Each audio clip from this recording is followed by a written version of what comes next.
Bonjour à tous, j'espère que vous allez bien. Voici notre petite vidéo sur la prise en charge pluridisciplinaire et la place de l'ostéopathie. Et le thème d'aujourd'hui, ce sera l'ergothérapie. C'est un thème que j'ai déjà survolé dans quelques vidéos qui sont déjà sur Facebook, mais je vais rentrer un peu plus dans le détail aujourd'hui. D'abord, ce qu'il faut comprendre, c'est qu'est-ce que c'est que le travail d'un ergothérapeute. Son travail, ça va être d'analyser l'environnement des personnes par rapport aux tâches qu'elles vont avoir à accomplir, et bien sûr de prendre en compte leur état de santé et leurs antécédents médicaux. Pour bien faire, on va diviser une journée type en 3. On va avoir les heures de sommeil, les heures, de travail et les heures transport, repos et vie sociale. Et donc toutes les heures qui vont être associées au sommeil, on va prendre en compte bien sûr, la literie, donc le lit, le sommier, l'oreiller. Les heures de travail, on va prendre en compte, savoir si la personne elle est assise, si elle est assise sur quel type de chaise, si elle travaille sur ordinateur, si c'est un ordinateur portable, un ordinateur fixe, la taille de l'écran, la position, et cetera, et cetera, et cetera. Si j'analyse un petit peu les motifs de consultation de mes patients, j'ai souvent des patients qui me disent s'être bloqué le dos après des mouvements, minimes.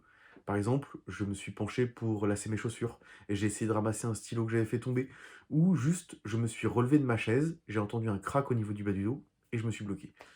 Waouh, ça c'est des mouvements qui sont terribles, terrifiants. Non, ça c'est pas possible. En vrai, on n'est pas censé se bloquer le dos pour des mouvements aussi minimes. Je vais vous expliquer pourquoi est-ce qu'on peut se bloquer sur le dos pour ça. Alors, premier thème, c'est, le manque de musculation. Mais ça, vraiment, c'est un petit pourcentage de la population parce que j'ai déjà vu des sportifs de haut niveau se bloquer le dos rien qu'en changeant de position. Faut prendre le principe que si, pendant toute une journée, vous avez entre guillemets une mauvaise position. Vous êtes assis derrière un bureau, la chaise elle est pas de bonne qualité, votre PC portable il va être trop petit, l'écran il va être trop bas, ce qui fait que quand je me mets de profil, vous allez être tout le temps comme ça. Voilà, c'est une position qui, sur le court terme, n'aura aucune conséquence. Par contre, sur le long terme, va être plus ou moins catastrophique avec des contraintes qui vont être importantes. Pourquoi? Parce que quand vous êtes dans cette position-là pendant trop longtemps, il y a deux cas de figure qui vont suivre. Ou vous allez changer de position de façon brutale, on va se relever, et là, vous allez créer ce qu'on appelle un réflexe ostéotendineux. C'est ce que le médecin peut créer quand il tape sur un tendon musculaire au niveau d'une articulation et vous allez avoir la jambe qui va se tendre d'un seul coup. Au niveau d'une articulation périphérique, il n'y a pas de souci particulier. Par contre, au niveau du dos, si vous faites un réflexe ostéotendineux proche de la colonne vertébrale, votre corps il est programmé pour vous bloquer. Même principe, vous êtes complètement penché en avant, et là, vous décidez d'en rajouter une couche. Vous êtes complètement avachi et là, votre stylo, il tombe, donc vous allez vous étirer encore plus. Les muscles du dos qui étaient déjà à leur maximum d'étirement, vous leur demandez d'aller encore plus loin.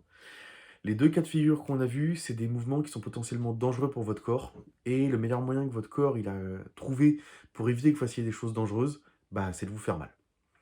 Alors bien sûr, l'intensité douloureuse dépend de vos antécédents. Les personnes qui ont déjà des hernies discales savent que quand ils se font des lumbagos, ça n'a pas du tout la même ampleur que les gens qui se bloquent le dos et qui n'ont pas de soucis au niveau discal. Mais dans tous les cas, qu'on ait des antécédents ou pas, se bloquer le dos sur des mouvements comme ça, déjà c'est bête et ça fait extrêmement mal. Et si c'est pas soigné rapidement, ça peut prendre du temps. Alors bien sûr, quand vous bloquez le dos comme ça, vous venez voir un ostéopathe, on vous débloque. L'idéal, c'est de faire un bilan régulier pour justement s'assurer qu'il y ait le minimum de blocage. Donc comme ça, votre corps a la capacité d'adapter et il n'y a pas de gros verrouillage monstrueux.